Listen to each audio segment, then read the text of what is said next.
Way up internet, welcome to the Colin Furze second channel, Too Much Colin Furze, where you get live, up-to-date information about the secret underground tunnel project, which previously, of course, we dug from my house up to my shed and along into my front garden. What we're doing now, we're doing the front garden. I want my car to come up out the drive like James Bond. How awesome is that? Right, let's check it out, and if you haven't checked it out, remember there's new mining company teas. Right, progress report, Colin.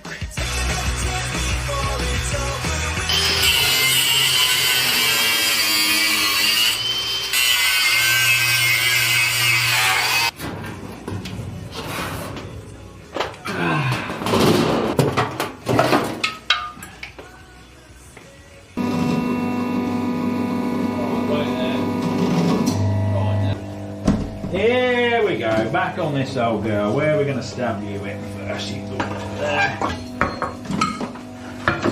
Oh, it's going to take some getting into this to get in it.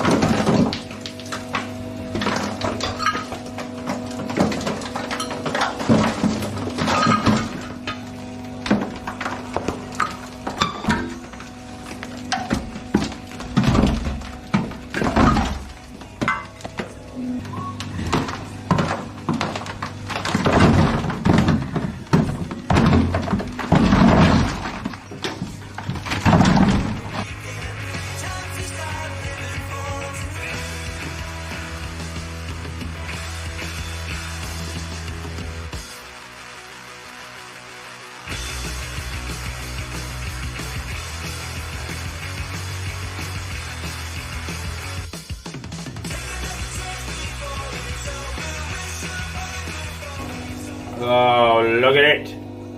It's just the sound of progress.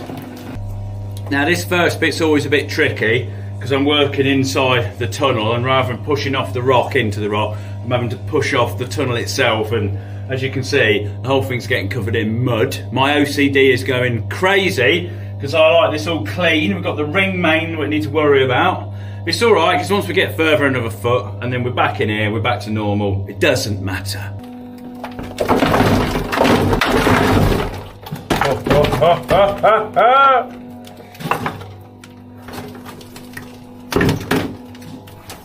Oh, it's gonna go.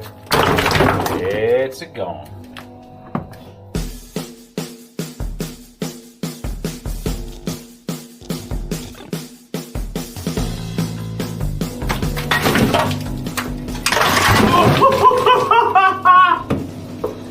That's the one we were waiting for on camera.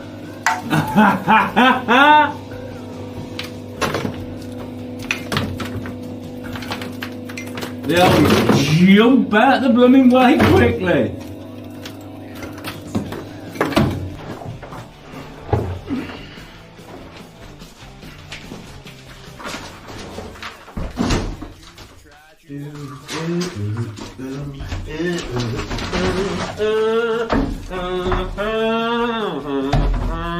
So here's a question, when we actually bust through to the surface, is it going to get colder down here or hotter?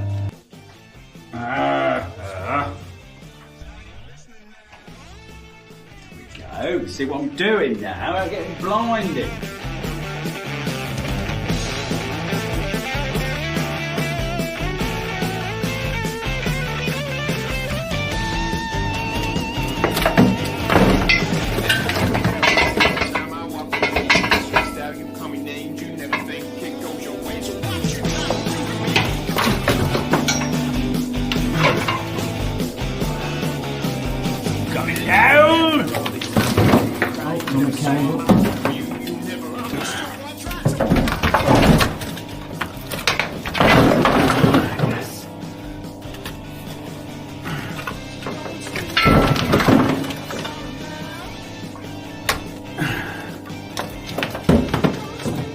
So we've come down this morning and gravity has made its own hole. Essentially where I was digging last night must have been right close to the surface. I thought I was a little bit further to go. We had a bit of rain last night, so it's probably moistened the ground up and the whole lot's just fell through. It doesn't matter. I didn't quite get my money shot of me kicking through it like we did when we come up in the kitchen, but we can deal with it. We've got a hole, it's good. It's helped us out. Now, next thing we need to do is kind of get rid of this whole ceiling of mud, so this is just one big hole, and then we can just move backwards and move forwards in the right direction. This bit is probably the most dangerous bit now, because it can quite easily fall down, and it is right above my head. I am just underneath my roof, but just. So there's going to have to be some quick manoeuvring coming up soon.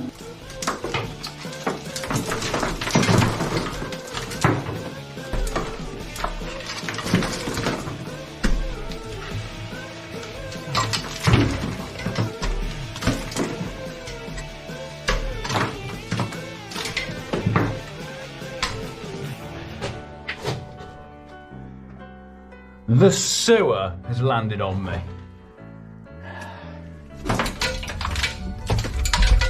I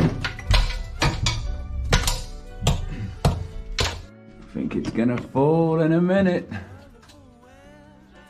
Here it comes, here it comes. I kind of want to give it a prod. Come on. Filling up my hard drive full of dust crumbling. Oh, here we go, here we go. I can hear it creaking and like moving, but it's not fell yet. It's like Bart Simpson's warehouse he bought. Here we go, here we go, here we go, here we go.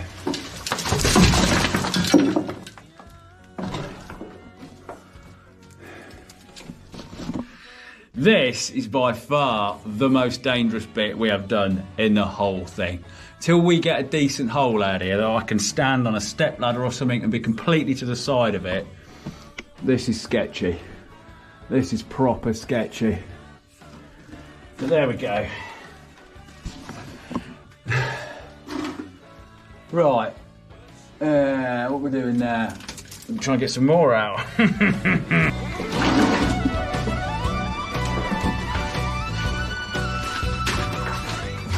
Don't think that was doing much soaking away, was it? Rubbish. Right, progress is good, people. We've got a nice big lump out now. Let me take you up here, look. Oh. So, to end this first second channel video, we have got the garage foundations, the house foundations, the soakaway, which of course is now disconnected. We've got the cold main here, we've got the electric cable, and we've got the gas pipe above me. That's the block paving of the drive. Sorry this is all very dark, but Rick's been taking the stuff above my head, so it goes above me basically. If we take this board off, then we've got a hole in front of the gate. So it's kind of weird because we dig stuff up here, put it in buckets, take it along the tunnel, winch it up to the shed, and then literally it comes straight past the top of my head. And I know what you're saying, why don't you just winch it straight up here? And we did think about that, but then if it's raining, it's going to get wet. But also we'll have to keep moving the winch around as we go around the drive. However, I am considering doing this section all the way to the path by hand, doing the rest of it with a digger, because we can get the digger in a slightly different position and then it won't be sat on the path or something like that. So there is an argument that we could have the winch hole here and come straight up.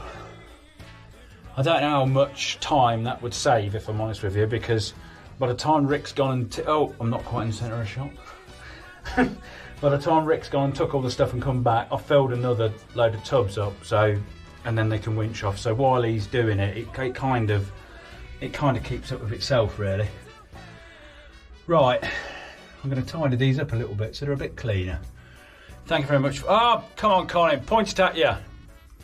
Thank you very much for watching the second channel. Subscribe. Obviously, if you don't know anything about this, go over to the main channel, subscribe, look at all that. There's loads of cool videos there. I will see you in maybe a week, 2 weeks time for another one. We'll see how we get on. I'll just upload videos as and when. It could come any time. I'll probably keep to Thursdays, you know, Colin Furze. Why wouldn't you do that?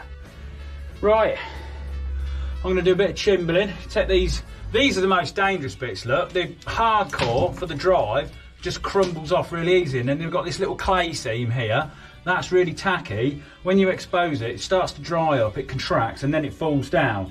But I'm hoping once I've got all this squared up, when I start digging through properly, we'll do the top first and then the bottom, and then you will never be under anything overhanging.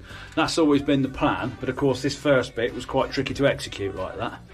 But I'm waffling now, ain't I? So, shut up, Colin. Bring up the end title screens. Remember your t-shirts, people? Stop talking!